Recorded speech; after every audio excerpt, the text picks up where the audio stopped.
Surrender now. Reverse course. Open fire. 3,000 warships came out of the dark. No warning, no signal, just starlight bending around hulls the size of mountains. The Vorrun Dominion had not lost a war in 11,000 years. Not one, not ever. Their fleets had turned 400 worlds to ash. Their generals wrote history before it happened. Their empire did not ask questions. It only answered them with fire. Now their eyes turned to a small, blue world at the edge of a spiral arm nobody important had ever bothered to map. Earth. A planet with no fleet worth naming, no colonies beyond its own moon, no empire, no armada, no legend. Just 8 billion people, and a silence that the Vorrun mistook for weakness. The Vorrun Dominion spanned 11,000 light-years across 3 spiral arms. 400 conquered worlds paid it tribute. Its total fleet strength, gathered from every garrison and shipyard across its territory, numbered more than 200,000 vessels, a force so large that no single admiral in Dominion history had ever seen it assembled in one place. Against that backdrop, 3,000 ships sent to conquer one small, unmapped world was not even considered a major deployment. It was, in the language of Dominion military planners, a cleanup operation, the kind of assignment given to prove a young admiral's competence before larger commands were entrusted to him. Admiral Threx Caval stood on the bridge of the Devourer of Suns, the flagship of the 3rd Vengeance Fleet. 2 kilometers of black alloy, 900 plasma cannons, a crew of 40,000 who had never known defeat. He looked at the tactical display. 1 planet, no defense grid detected, no warships in orbit. "Send the message," Threx said. "Tell them to kneel." His communications officer, a narrow-eyed Vorrun named Saka, tapped the console. "Message sent, Admiral," translated into their primary language. "How long until they respond?" "Unknown, Admiral.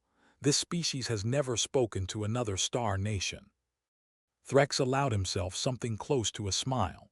"Then let their first words to the galaxy be a surrender." Behind him, 3,000 ships settled into formation, a wall of steel bigger than some of Earth's own continents, enough firepower to crack the planet's crust in an afternoon. The message itself was short, a standard Dominion first contact demand used on all 400 prior conquests. Submit territory, submit resources, submit population, or face total destruction within 1 planetary rotation.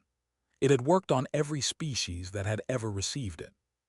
Somewhere below, in a bunker 40 meters under Colorado, a woman in a gray uniform read the translated message on a screen. She did not look afraid. She picked up a phone instead. "Command," she said quietly.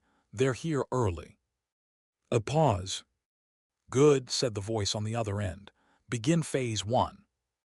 Nobody on the Vorrun fleet understood what those words meant. They would understand soon enough. Because 40 years earlier, when humanity first detected the whisper of alien signals bouncing off Jupiter's moons, they had not panicked. They had planned.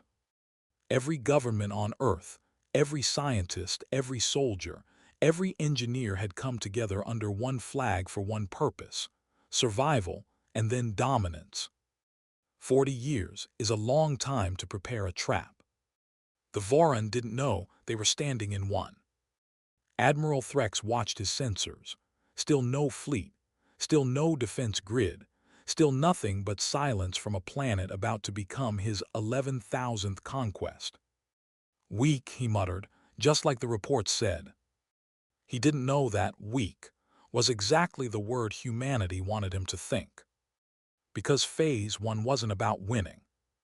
Phase 1 was about being underestimated. And humanity had been perfecting that art for 40 years.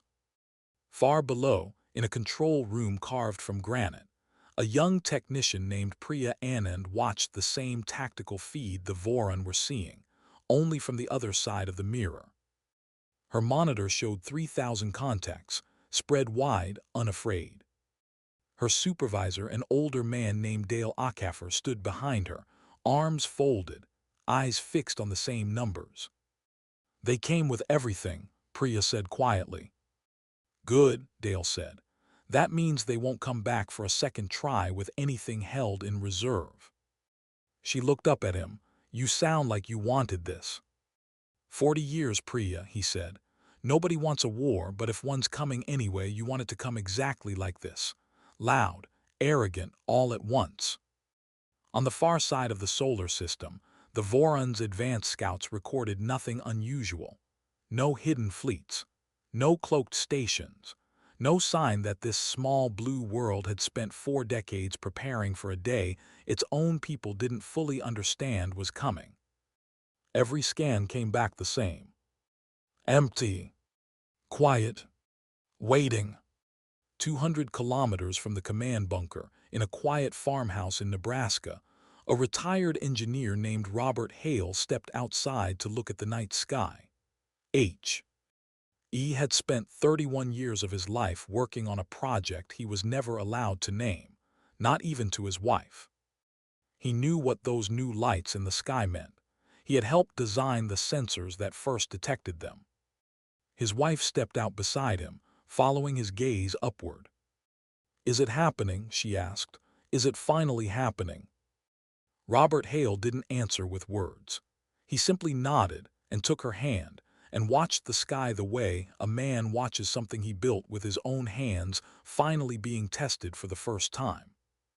Across the planet, in bunkers and control rooms nobody would ever see on a map, millions of people who had spent decades building toward this single night did the only thing they could do now. They waited. Not with fear, not with panic. With patience. Because patience was the one weapon the Vorrun Dominion had never learned to fight. The Vorrun Dominion had a rule, older than most of its conquered worlds: never negotiate with a species that cannot fight back. Admiral Threx intended to honor that rule to the letter. "No response to our surrender demand," Saka reported. 41 minutes have passed. "They're either too primitive to answer," Threx said, "or too foolish to understand what's coming."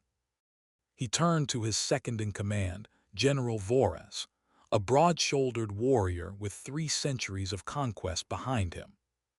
"What do the scans show us?" Threx asked. "Population centers unshielded, no orbital defenses, no warships in any nearby system." Vorrun paused. "Admiral, this is almost insulting. We brought 3,000 ships for a world that can't even build one." Threx nodded slowly. "Then we'll make an example, quick, clean, a lesson for the next species that thinks silence is a strategy." He gave the order. 200 assault carriers broke formation and began their descent toward the planet's day side.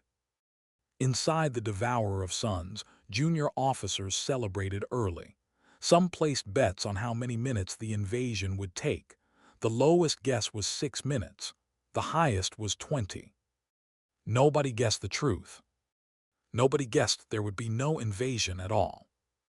200 kilometers above the Pacific Ocean, the lead assault carrier, the Silent Fang, entered what its sensors called clean atmosphere.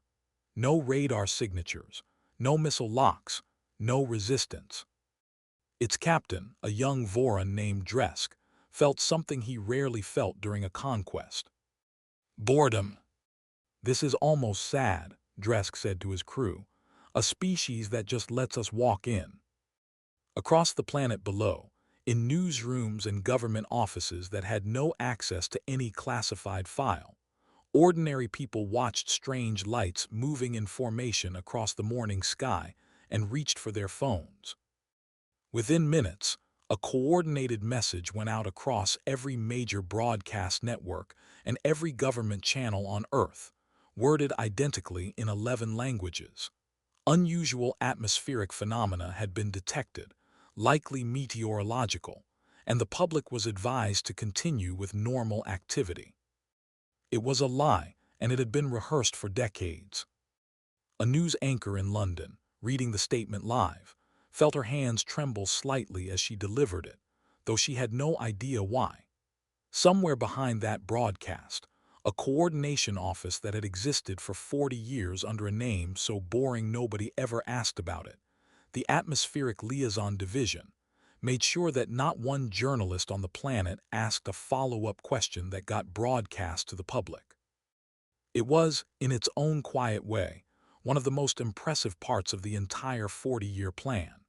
An invasion fleet 3,000 ships strong had entered Earth's solar system, and for the first 90 minutes, most of the 8 billion people living on the planet below had no idea anything at all was happening above their heads. He didn't know that "walking in" was the exact phrase humanity's war planners had used 40 years earlier, in a report titled Project Threshold, encouraging overextension. The plan was simple, and it was old, older than starships. Let the enemy believe there is no door. Let them walk through what looks like an open field. Then close it behind them.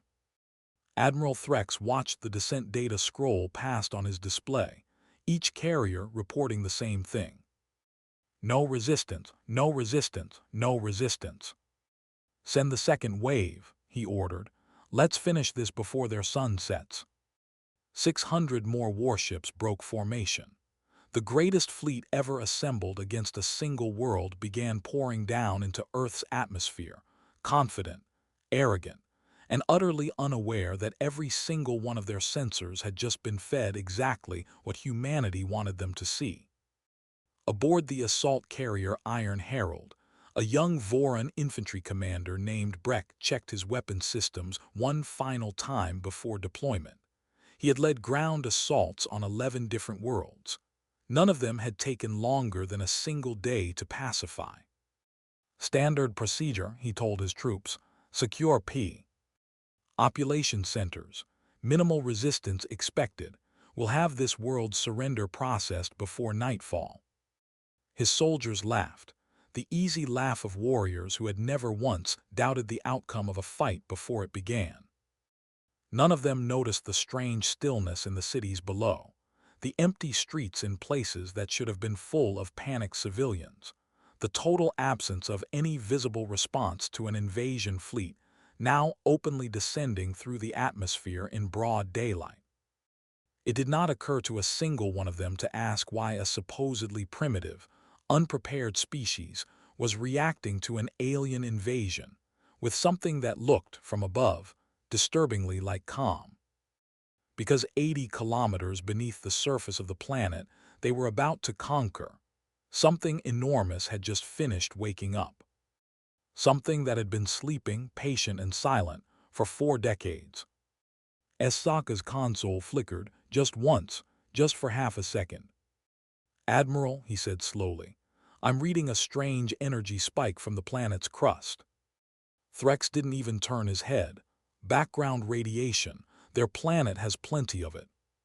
"It's not background radiation, sir. It's—" Aboard the Silent Fang, Captain Dresk noticed it too. A faint hum in the deck plating, rising through his boots. He had felt that kind of vibration only once before, on a dying star system, moments before its sun collapsed. "Helm," he said, "status." "All systems nominal, Captain," his helmsman answered. "Just a strange resonance coming from below." Dresk frowned. Empires that had conquered 400 worlds developed instincts for danger, even against enemies they had already dismissed as harmless. His instincts, honed over 2 centuries, told him something was wrong. He never got the chance to act on them. The console went dark. Then every console on the bridge went dark.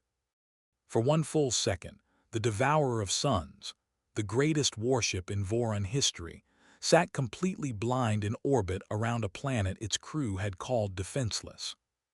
"Restore power," Threx snapped. Nobody answered.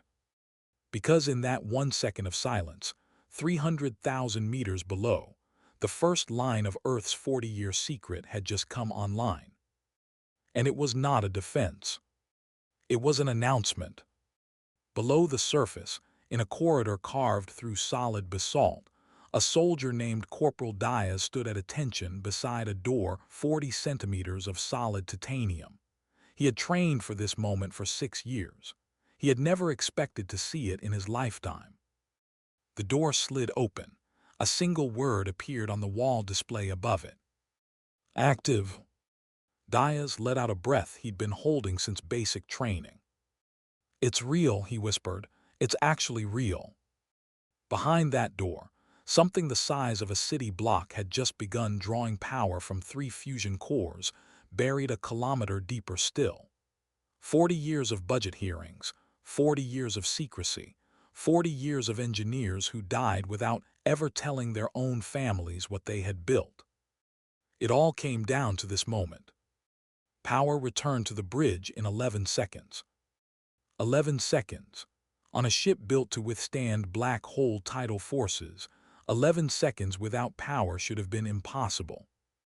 Threx stared at his restored display, jaw tight. Report, now. Esaka's hands moved fast across the console, faster than protocol allowed. Admiral, 641 of our descending ships have lost contact. Lost contact how? They're not there anymore, sir. Silence swallowed the bridge. Say that again, Threx said quietly. 641 ships, Esaka repeated. Gone, no wreckage, no distress signal, no debris field. They were there, now they are not. General Vara stepped forward, voice low. Ships don't just disappear. These did, Esaka said. On the main display, red icons blinked out one after another, not exploding, not burning, simply ceasing to exist on every sensor the Vorrun possessed. Below, on Earth, something vast had opened in the Pacific Ocean floor. A structure the size of a small mountain range, built across 40 years by 3 generations of engineers who never saw a single alien ship until this day. It was called in the classified files only by a number. Site 0. In the control room 3 kilometers beneath the ocean floor, Naomi Tanaka watched 641 Vorrun contacts vanish from her display in less than 4 seconds. Around her, a room of engineers who had trained for this exact moment for years sat in absolute silence, watching numbers they had only ever seen in simulations become real. Confirm kill count, her supervisor said quietly. 641, Naomi said. Confirmed, 0 survivors detected, 0 debris. Nobody cheered, nobody spoke above a whisper. Because everyone in that room understood what those 641 numbers meant. Not a victory, a message. The first sentence of a conversation that would decide whether their planet lived free or knelt for the rest of its history. Power the field down to standby, her supervisor said. We don't fire it again until command gives the order. This was never about killing their whole fleet. Then what was it about? A younger technician asked. Naomi answered before her supervisor could. It was about making sure they never stopped being afraid of what else might be waiting.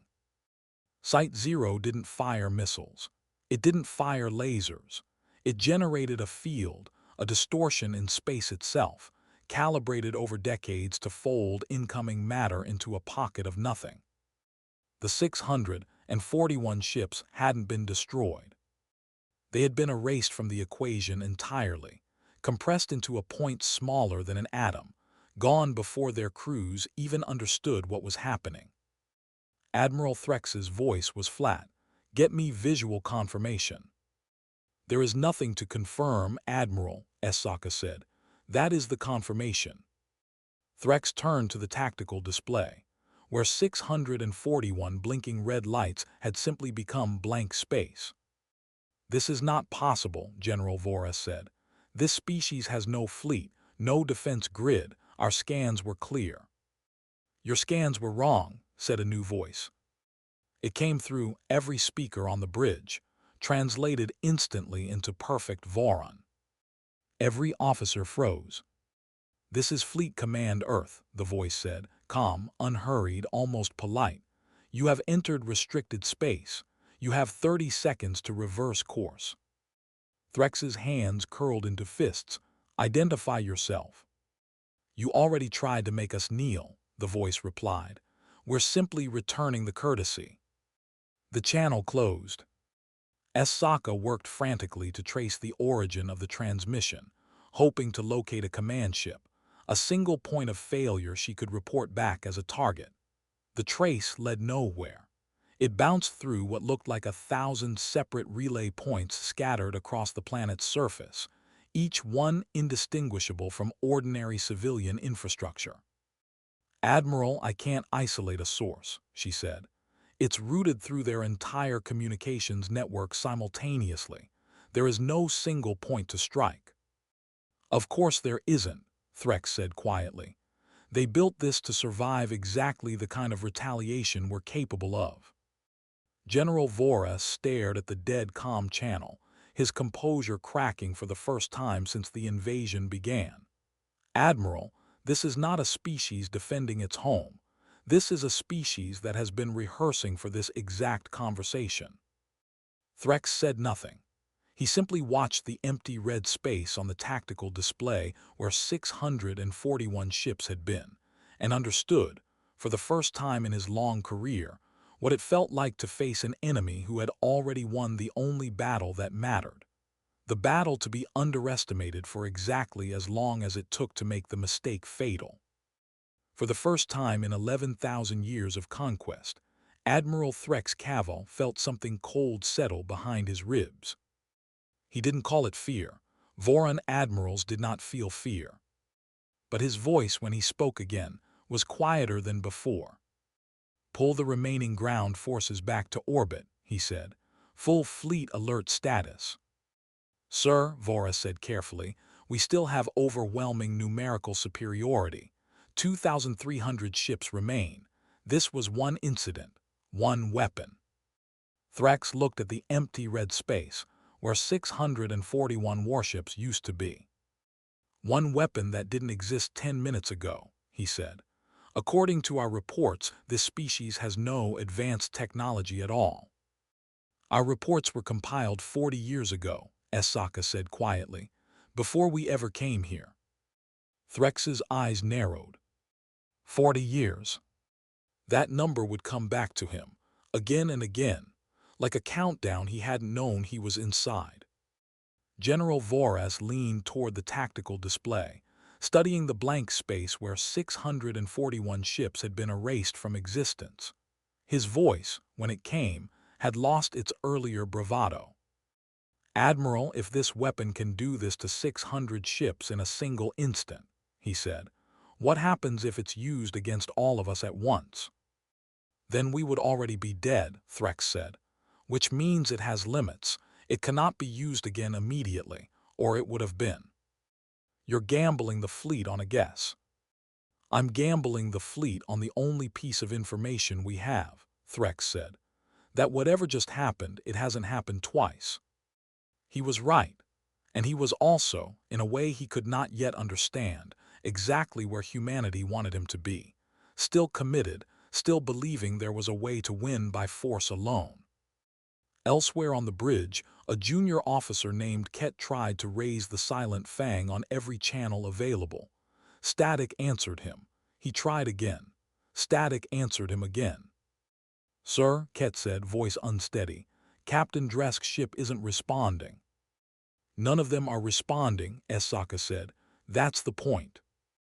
Threx walked slowly to the viewport, staring down at the blue world below. An hour ago it had looked small, insignificant, a rounding error in an 11,000-year record of conquest. It didn't look small anymore. Redirect all remaining forces, he said. Full assault. I want this planet's surface glassed within the hour. 2,300 warships turned their guns toward Earth. They didn't know they had just done exactly what the planet's defenders had spent 4 decades hoping they would do. Because Site Zero was never meant to win the war. It was meant to make the Vorrun angry enough to commit everything. Phase 1 complete. 40 years earlier, in a bunker under the Rocky Mountains, 12 of Earth's greatest military strategists sat around a single table. Above them, humanity had just confirmed what it feared most. It was not alone, and the neighbors were not friendly. General Elena Cho, then a young officer barely 30 years old, stood at the head of the table. "We cannot outbuild them," she said. "Not in ships, not in numbers, not in 100 years." "Then what do we build?" someone asked. "Time," Cho said. "We build time, we build patience. We build a trap so large that by the time they see it, they're already inside it." The plan she proposed that day had a name that would stay classified for 4 decades: Project Anvil. Its principle was brutally simple. Humanity could never match an empire that had conquered 400 worlds, ship for ship, gun for gun. But no empire had ever fought an enemy that spent 40 uninterrupted years preparing for exactly this day, with every industry, every mind, and every dollar aimed at a single outcome. While the Vorrun spent those decades conquering, humanity spent them building. Beneath oceans, beneath deserts, beneath ice sheets 3 kilometers thick, humanity constructed things the surface world never saw. Weapons platforms disguised as geological anomalies. Shipyards buried so deep that satellite scans read them as solid rock. 3 generations of engineers grew old and died inside that project. Fathers trained sons who never saw sunlight during a work shift. Entire cities existed on official maps as mining towns, while beneath them, dry docks stretched for kilometers, building hulls no civilian ever saw. A woman named Dr. Yuki Tanaka, one of the project's founding physicists, once wrote in a private, sealed journal, "We are building a cathedral no one will ever pray in until the day it burns down an empire." She died 11 years before this day. She never saw her work fire a single shot. Her granddaughter, a systems architect named Naomi Tanaka, had grown up believing her grandmother worked in mining logistics. She only learned the truth at 19, on the day she was recruited into the same project, in the same buried city, to finish work her family had begun before she was born. "You'll never be able to tell anyone what you do here," her recruiter told her that day. "Not your friends, not the people you love, maybe not even your own children." "For how long?" Naomi asked. "Until the day it matters," the recruiter said. "And on that day, it will matter more than anything you've ever done." Naomi Tanaka spent the next 19 years of her life finishing the compressed gravity lance system her grandmother had only theorized. On the morning the Vorrun fleet arrived, she was 43 years old, standing in a control room 3 kilometers under the Pacific, watching a targeting solution she had spent half her life perfecting finally engage a real target for the first time. She did not celebrate. She simply whispered a single sentence under her breath, one her grandmother had written in that sealed journal decades earlier. "The cathedral is finished," she said. "Let it burn." And the crown jewel of the entire project, a fleet. Not of hundreds of ships, of thousands. Built in silence, tested in silence, waiting in silence in orbit around the planet's dark side, cloaked behind technology the Vorrun had never imagined a primitive species could possess. Admiral Threx's scans had shown no fleet because humanity's fleet was never meant to be found before it was too late to matter. Back in the present in the deep bunker command center, General Elena Cho, now white-haired, 71 years old, and still exactly as calm as she'd been on the day she proposed this plan, watched the Vorrun fleet reorient toward Earth. "They're committing," an officer said. "All 2,300 ships, full assault posture." Cho allowed herself a single breath. 40 years, she said quietly. Every simulation, every sleepless night, every dollar this planet ever spent on this project. She looked up. "It comes down to this moment." "Orders, General." "Phase 2, she said. "Bring the fleet online." Behind the moon, in shadow so deep no Vorrun sensor had ever pierced it, 12,000 human warships began to move. They were not the size of the Devourer of Suns. They didn't need to be. Each one carried a weapon system built from technology reverse-engineered, refined, and perfected across 4 decades. Compressed gravity lances, capable of folding space itself into a blade. The same principle that had erased 641 Vorrun ships in the Pacific. Only now it was mounted on every single hull. Building that fleet had required more steel than every navy Earth had ever built combined. It had required mining operations on 3 continents that officially did not exist, and shipyards disguised as decommissioned military bases that governments quietly funded through budgets nobody, outside a handful of rooms, ever saw in full. It had required 40 years of political leaders, from a dozen different nations, agreeing on exactly one thing when they agreed on almost nothing else: that this project would never be spoken of outside its own walls, and that it would never stop, no matter which government held power, no matter which crisis distracted the public above. 3 generations of families lived and died around that secret. Some knew everything. Most knew nothing at all, only that a parent or grandparent had once worked in mining or in deep infrastructure, and had never been able to say more than that. Every 10 years, a small committee of world leaders, sworn to secrecy under protocols that predated most of their own political careers, reviewed the project's progress in a room with no windows and no recording devices. Every 10 years, the same question was asked: continue or dismantle? The answer was always the same: continue. In the 22nd year of the project, a newly elected leader who had not been briefed on Project Anvil during his campaign was brought into that windowless room for the first time. He listened to 40 minutes of briefing without saying a word, staring at photographs of a fleet larger than his imagination had ever considered possible. "Why has no one told the public any of this?" he finally asked. "Not even a hint." "Because hope is not a weapon," the briefing officer told him. "Certainty is.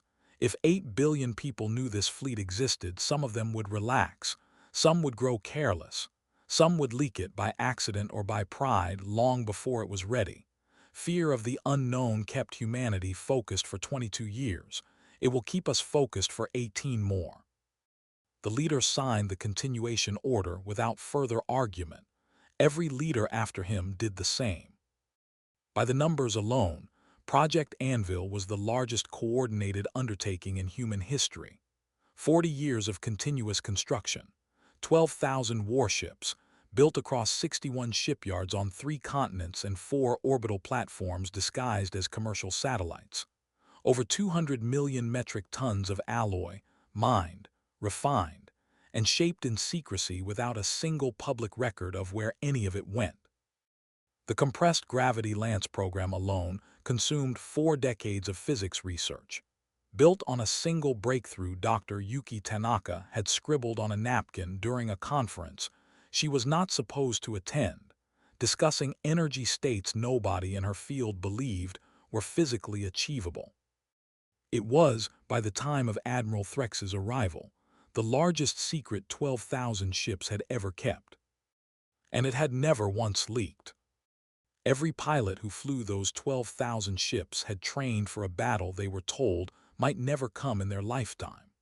Lieutenant Marcus Reyes had joined the program at 19, recruited out of a flight academy that officially trained commercial pilots and unofficially fed its best graduates into a war nobody above ground knew was coming.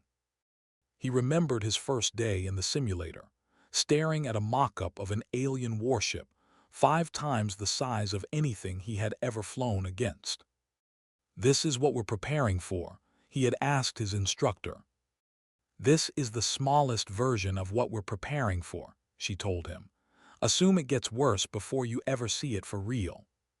For 22 years, Reyes ran drills against simulated fleets that grew larger, faster, and deadlier every year, modeled on nothing but extrapolation and worst-case mathematics. He married. He had a daughter.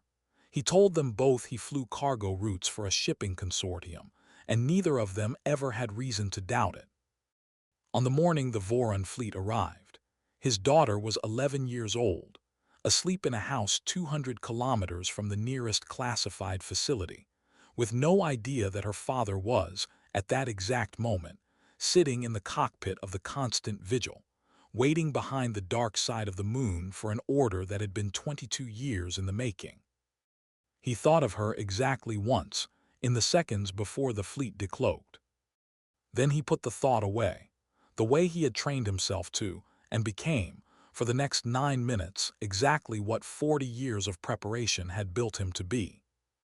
Admiral Threx's fleet began its bombardment run, guns aimed at a planet that, from every scan available, looked exactly as helpless as it had an hour ago. Fire, Threx ordered. 2,300 warships unleashed everything they had, and every single shot passed through empty air. Because the cities they were aiming at had gone dark 30 seconds earlier, hidden beneath shielding that had been buried under mountains for 40 years, waiting for exactly this moment. Report, Threx demanded. Confirm hits. No hits confirmed, Admiral, Esaka said, voice shaking now. Targets are gone. Gone where? Underground, sir, all of them, simultaneously. General Vorrun stared at the display. That's not possible. A civilization doesn't move its cities underground in 30 seconds. They didn't move them, Esaka said slowly. They were already there. We were bombing decoys. The bridge went silent. Somewhere in a suburb that had just vanished from every Vorrun sensor, a shielding technician named Marcus Webb pressed his palm against a control panel that had waited 40 years for this exact command. Shields holding, he said into his radio. City grid Delta is dark and safe. His supervisor's voice crackled back. Every grid. Every grid, Webb said. 40 years of drills and not one civilian ever fired a shot. Not one civilian ever needs to. On the tactical display, a new set of contacts began appearing, not from the planet's surface. From behind its moon. 12,000 strong. Admiral, Esaka said, voice barely above a whisper. New contacts, unknown configuration, emerging from lunar shadow. Threx's throat went dry. Numbers. Confirmed count rising. 10,000, 11,000. Esaka looked up pale. 12,000 ships, Admiral. 12,000 ships against 2,300. Admiral Threx Caval, conqueror of 40 worlds, stared at a number that shouldn't have existed. Impossible, he whispered. It was the 4th time that hour he had used that word. It would not be the last. Phase 2 complete. 12,000 human warships dropped their cloaking in perfect formation. No wasted movement, no chaotic scramble, just a wall of steel unfolding from behind the moon like a curtain being pulled back on a stage nobody knew existed. Admiral Threx stared at the number on his display and felt his hands go cold. Confirm that count, he said. Confirm it again. Confirmed, Admiral, Esaka said. 12,106 vessels, all armed, all moving toward our position. General Vorrun's voice had lost its earlier confidence. This is not a defense fleet. This is an invasion force. No, Threx said slowly. This is a trap, and we are the ones inside it. On Earth, in the bunker beneath the Rockies, General Elena Cho watched the same numbers scroll across her own display, from the other side. Fleet status, she asked. All 12,000 ships operational and in formation, an officer reported. Gravity lances charged, awaiting your order. Cho's eyes moved to a clock on the wall. It had been running since the moment the Vorrun fleet first entered the system. 8 minutes and 40 seconds. 9 minutes, she murmured. That's what the simulations always said. 9 minutes from first contact to full reversal if everything held. It's holding, General. Then let's finish it, she said. All ships engage, target their command vessels first, leave the devourer of suns for last. Why last, General? Cho's eyes were steady. Because Admiral Threx needs to watch his entire fleet die before we let him understand why. 12,000 human warships surged forward. Aboard the Devourer of Suns, Threx gave the only order left to him. All ships fire at will, concentrate on the nearest contacts. 2,300 Vorrun warships opened fire on an enemy fleet more than 5 times their size. For the first 90 seconds, it looked almost even.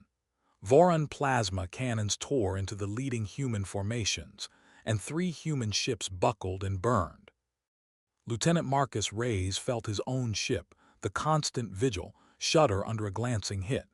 His hand stayed steady on the controls.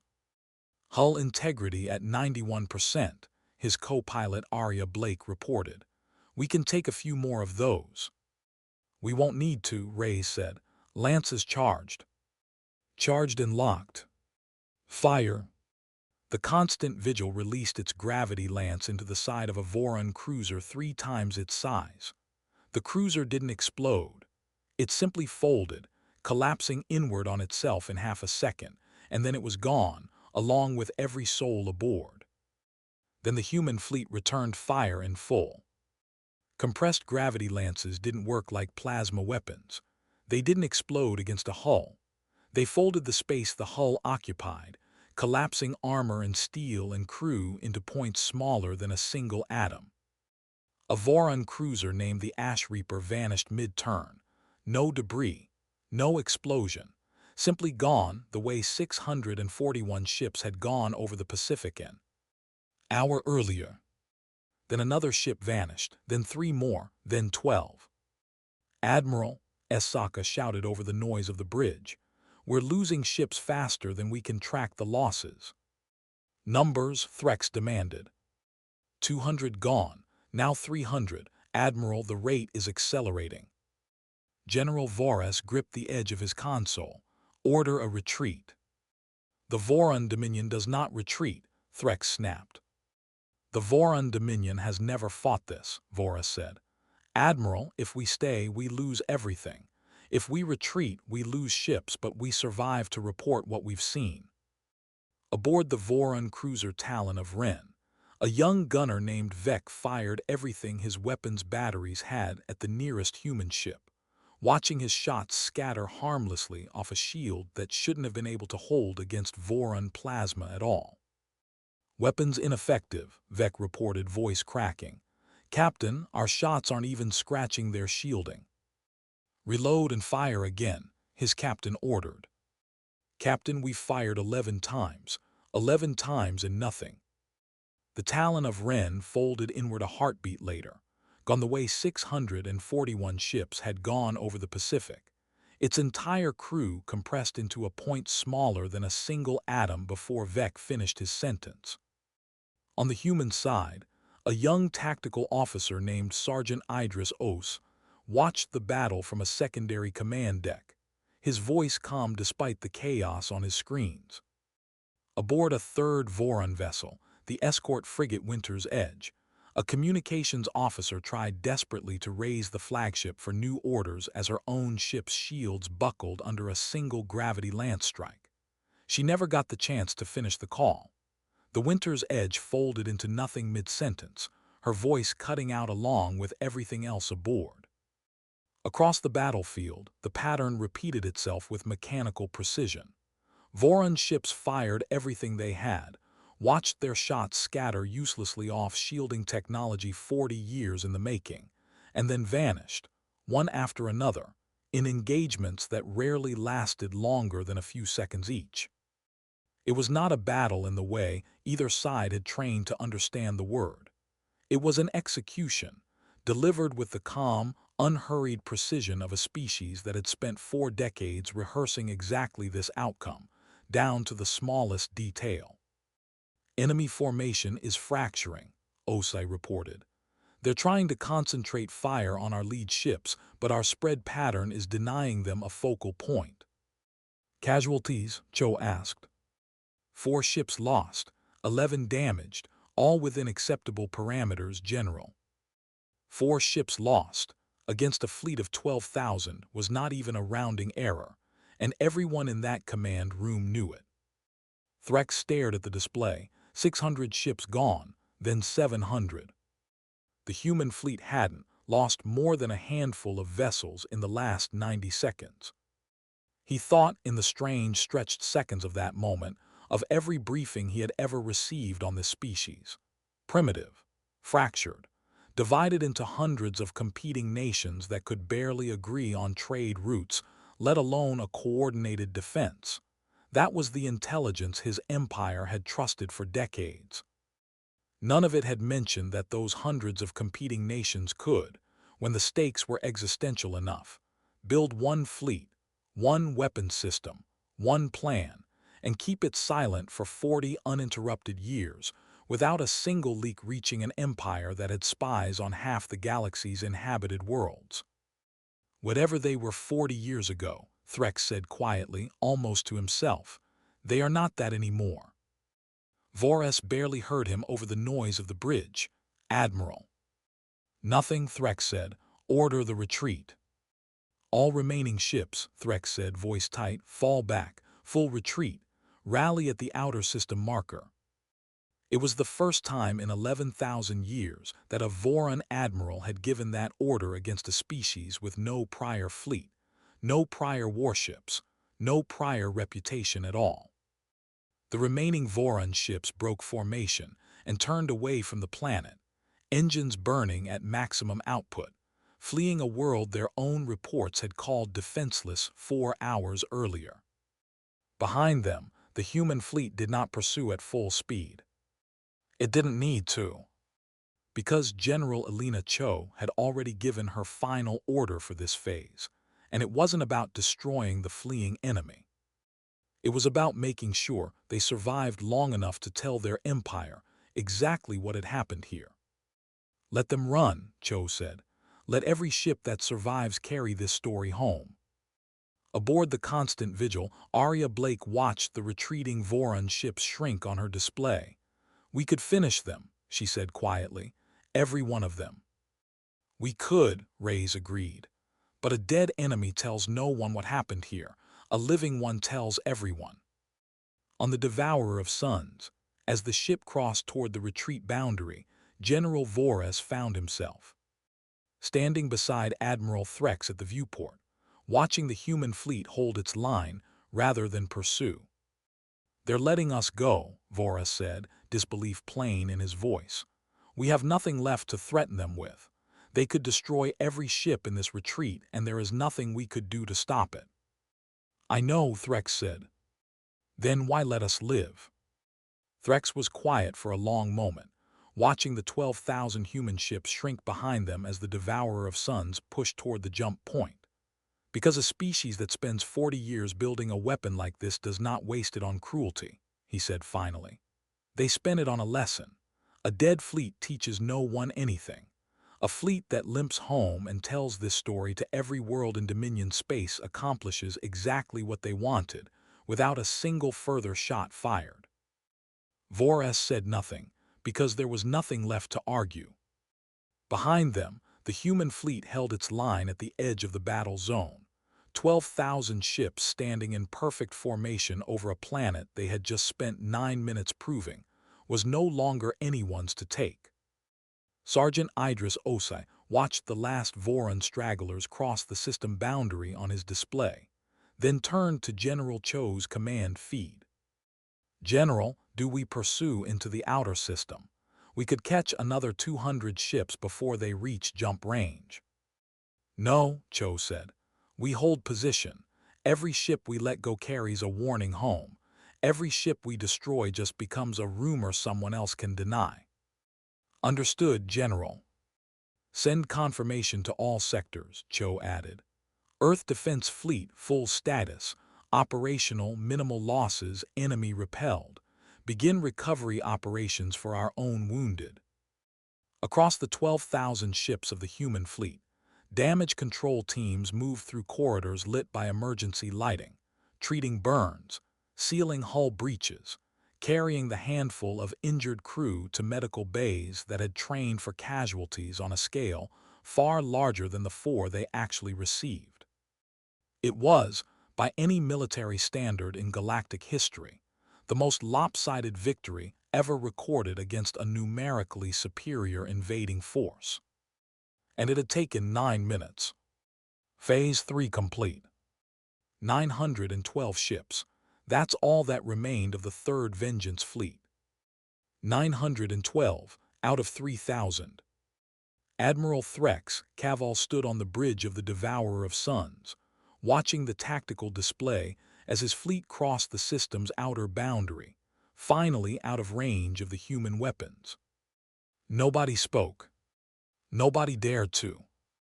"Damage report," Threx said, his voice hollow. 2,088 ships lost, Esaka said quietly. Total confirmed. In how long? Esaka hesitated before answering. 9 minutes, Admiral. From the moment their fleet decloaked to the moment we crossed the retreat boundary.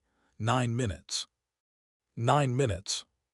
The number sat in the air like a verdict. 11,000 years of Vorrun conquest, 400 worlds broken beneath their fleets, and the greatest defeat in the Empire's history had taken less time than a single briefing. Threx thought of his own career, laid out across 3 centuries of service. He had conquered his first world at the age of 40, a mining colony that surrendered within an hour of first contact. He had conquered his 40th world 4 years ago, a research outpost that had never fired a single shot in its own defense. In 300 years of service, he had never once faced an enemy that fought back with anything more than desperation and outdated weapons. He had built an entire career, an entire reputation, on the assumption that resistance was something other species attempted and failed at, never something they planned for across generations. 9 minutes had unmade every assumption that career had ever rested on. General Vorrun finally spoke, his voice barely above a whisper. "Admiral, I don't understand. Our scans showed nothing. No fleet, no defense grid, no advanced technology of any kind." "Because there was nothing to see," Threx said slowly. "Not because there was nothing there." He walked to the viewport, staring back at the blue world shrinking behind them. "They let us see exactly what they wanted us to see," he continued. "A world with no fleet, a world with no defenses, a world worth conquering in an afternoon." "Why?" Vorrun asked. "Why let us come at all? Why not simply hide forever?" Threx's answer came slow and cold, like a man realizing the shape of a cage only after the door had already closed. "Because hiding forever means always being afraid of the next fleet," he said. "They didn't want to hide. They wanted every empire in this galaxy to hear exactly what happens to the first one that tries." Esaka pulled up a final piece of data, one that had just finished decrypting from an intercepted human broadcast. "Admiral," she said, "there's a transmission. It's not encrypted. It's addressed to us, all of us." "Play it." The same voice from before filled the bridge. Calm, unhurried, final. "This is Fleet Command Earth," it said. "You came here believing this world was weak. You return home knowing the truth. We spent 40 years building the fleet you just met. We will spend the next 40 building whatever comes after it. Tell your empire what 9 minutes cost you, then ask them if they want a 10th. The channel went dead. On the bridge of the Devourer of Suns, no one moved. Far behind the retreating fleet, on a Vorrun listening post 3 light-years from Earth, an officer named Commander Usril received the first fragments of the battle report. He read the casualty numbers twice, certain of an error.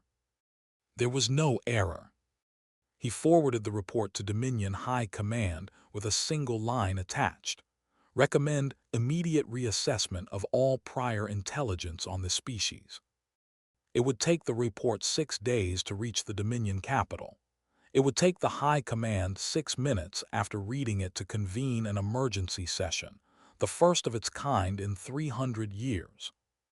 Aboard the Devourer of Suns, Admiral Threx Caval, who had conquered 40 worlds across 3 centuries of service, stood in silence, staring at a planet that had just taught his entire civilization a lesson it would never forget. "Set course for home," he finally said.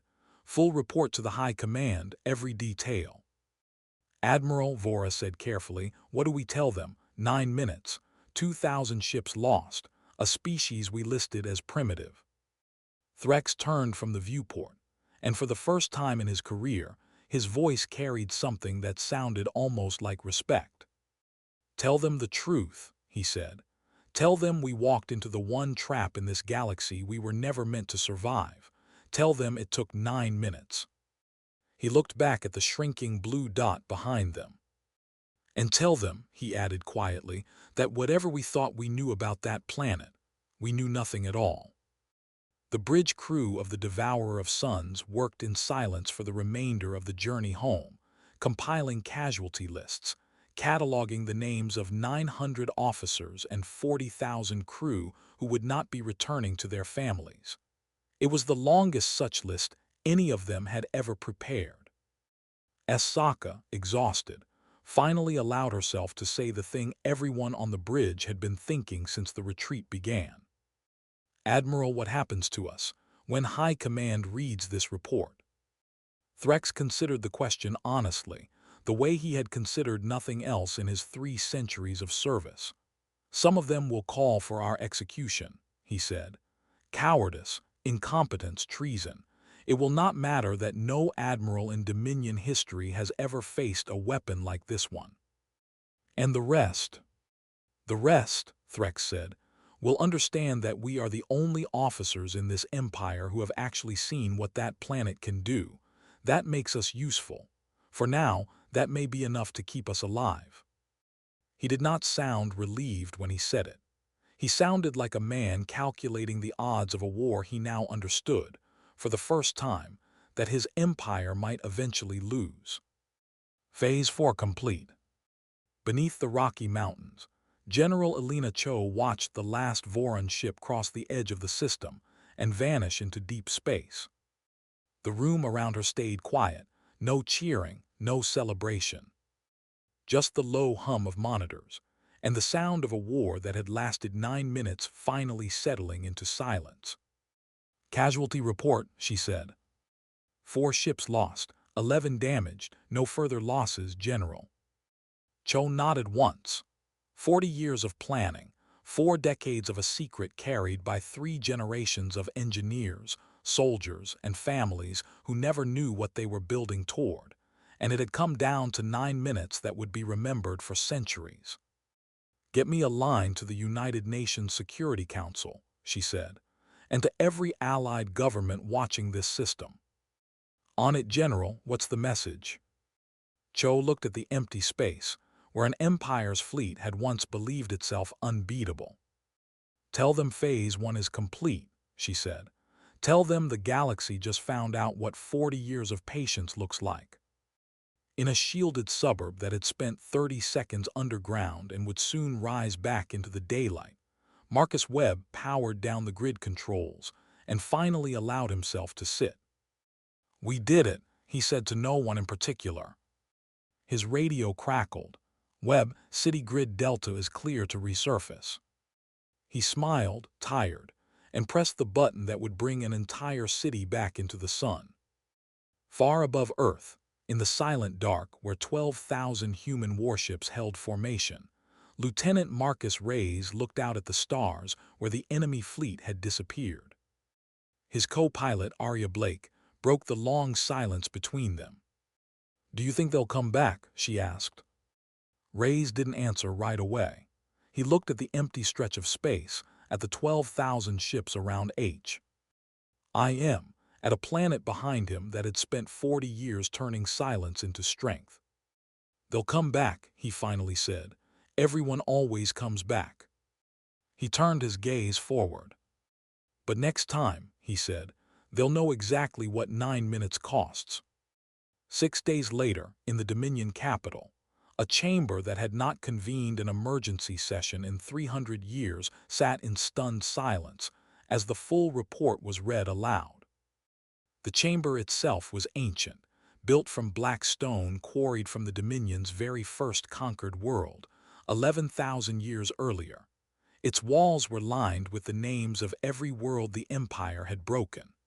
Until this day, no name on those walls had ever belonged to a species that fought back and won. An elder counselor, a Vorrun named Karek who had approved the invasion of 31 worlds in his career, set down the report with shaking hands. 40 years, he said quietly. They spent 40 years preparing for a single fleet that we sent without a second thought. Read the casualty figures again, demanded Counselor Emren, the eldest voice in the chamber, a Vorrun who had lived through 9 centuries of unbroken conquest. I want to hear them a second time because I do not believe them the first. An aide read from the report, his voice unsteady. 2,088 ships lost, of 3,000 deployed. Elapsed engagement time, 9 minutes. 0 recorded losses inflicted on the enemy's primary fleet. The chamber went silent again. 0, Emren repeated. In 9,300 conquests recorded across 11,000 years, we have never once recorded a defeat of this magnitude against a species previously assessed as non-spacefaring. They were spacefaring, Karek said. They simply chose never to let us see it. What does High Command recommend? Another counselor asked. Karek looked at the tactical summary one final time, at the number 9 printed in bold at the top of the page. High Command recommends, he said slowly, that we never send anything to that system again without knowing exactly what 40 more years might have built. And if the Council orders a second fleet regardless, Emren asked, pride alone may demand it. Then I would ask the Council to consider the cost of a second 9 minutes, Karek said. We sent 3,000 ships expecting a formality. We could send 30,000 next time and still have no guarantee their 40 years of preparation will not simply have become 60. A younger counselor near the back of the chamber, one of the few present who had not personally approved a single conquest, spoke for the first time. Perhaps the lesson is not about fleet size at all, she said. Perhaps it is that we have spent 11,000 years assuming silence means weakness, and we have just learned in the worst possible way that it can mean the opposite. No one in the chamber contradicted her. Karek's voice hardened. Then I recommend the Council ask itself a single question first. If a species that showed us nothing for 40 years could build 12,000 ships in silence, what might they build in the 40 years it takes us to answer this insult? No one in the chamber had an answer. For the first time in 300 years, the Dominion High Command adjourned an emergency session without issuing a single order. Word of the defeat did not stay contained within Dominion space. Within weeks, garbled fragments of the report reached trade stations along 3 border territories, carried by merchants who had no loyalty to Dominion secrecy and every incentive to sell a good story. On a neutral trading post at the edge of Dominion territory, a group of Kellan traders, a species that had paid tribute to the Vorrun for 6 centuries without ever daring to refuse a single demand, gathered around a data terminal to hear the story for the first time. 12,000 ships, one of them said, reading the fragmented report aloud, appearing from nowhere, 9 minutes. Impossible, another said. No species builds a fleet that size in secret, not without the Dominion's own spies noticing. And yet, the first trader said quietly, they did. Within a season, the story of the small blue planet that had turned an invasion fleet into an 11,000-year embarrassment had spread across a dozen star systems, retold and exaggerated with every telling, until species who had never even heard of Earth found themselves asking a single, quiet question none of them had dared ask in centuries. If the Vorrun Dominion could be beaten, even once, even by a single unheralded world, was its rule truly as absolute as it had always claimed to be? The Vorrun Dominion had built its 11,000-year empire on a simple foundation: the certainty, shared by conqueror and conquered alike, that resistance was always, eventually, futile. 9 minutes had cracked that foundation in a way 300 years of careful propaganda would struggle to repair. Somewhere out in the dark, an empire that had ruled the galaxy for 11,000 years carried 912 broken ships home, and a story that would change how every species in that galaxy looked at a small, blue, defenseless world. Humanity did not celebrate that day. It simply went back underground, back to work, back to building the next 40 years of silence. In Nebraska, Robert Hale switched on his television that evening and watched a newscaster deliver a carefully worded statement to a public that had spent 40 years knowing nothing at all. The statement did not mention 12,000 ships. It did not mention Project Anvil, or Site Zero, or the 3 generations of families who had built both. It said only that an unidentified fleet had entered the solar system, and that it had been repelled. His wife looked at him from across the room. "That's it. That's all they're going to say." Robert Hale nodded slowly. "That's all they can say for now." "Does it bother you, after everything you gave to this?" He thought about it for a long moment, the way a man thinks about a question he has already answered many times in his own head. "No," he said finally. "The people who need to know. Everyone else just gets to keep living their lives like nothing happened." He looked back at the television. That was always the point. In the shielded suburb that had spent 30 seconds underground, Marcus Webb walked home past neighbors who had felt the ground tremble and seen the sky flicker, and who had already begun inventing their own explanations. An earthquake, a military test, a power grid failure. None of them knew how close they had come to a war fought over their own rooftops. None of them ever would, not for years, not until the day the full history of that morning was finally allowed to be told. Webb didn't correct any of them. He simply nodded, said it was probably nothing, and kept walking home to his family, carrying a secret that would outlive most of the people who had helped build it. Decades later, when historians finally pieced together the full account of that morning, they would argue for years over which single moment mattered most. The message sent to a fleet that expected surrender. The 641 ships erased over the Pacific. The 12,000 warships that emerged from behind a moon nobody had thought to suspect. But General Elena Cho, in the one interview she ever gave on the subject, years after her retirement, offered a simpler answer. "It wasn't any single moment," she said. "It was every quiet year before it. Every year nobody clapped, nobody celebrated, nobody even knew what we were building. The battle only lasted 9 minutes. The plan lasted 40 years. Never confuse which one actually won the war." In the years that followed, the true story of that morning was released to the public in careful stages, one classified layer at a time, as governments judged the world ready to hear each piece. Robert Hale lived long enough to see his own name added to a public memorial wall dedicated to the engineers of Project Anvil, standing beside the names of colleagues who had died decades before the world ever learned what they had built. His granddaughter, visiting that wall years later, would run her fingers over his name and finally understand why he had always gone quiet whenever the topic of the invasion came up at family dinners. Naomi Tanaka retired from active service 12 years after the battle, having spent her entire adult life finishing a weapon her grandmother had only imagined. When asked, in a rare public interview, what she wanted people to remember about Project Anvil, she gave an answer that outlived her. "Don't remember the 9 minutes," she said. "Remember the 40 years nobody clapped for. The battle was easy once the work was done. The work was the hard part. The work is always the hard part."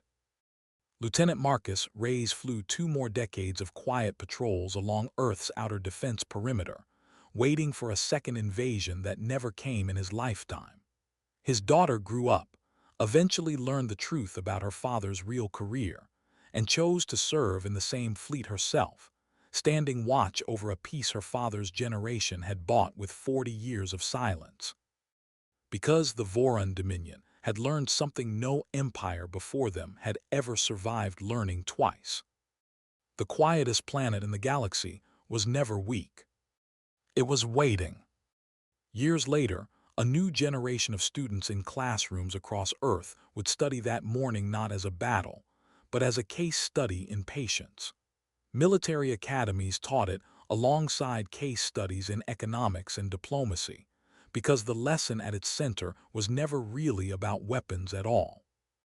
It was about what a species could accomplish when it agreed, across every border and every disagreement, to work toward a single goal for longer than most of its people would.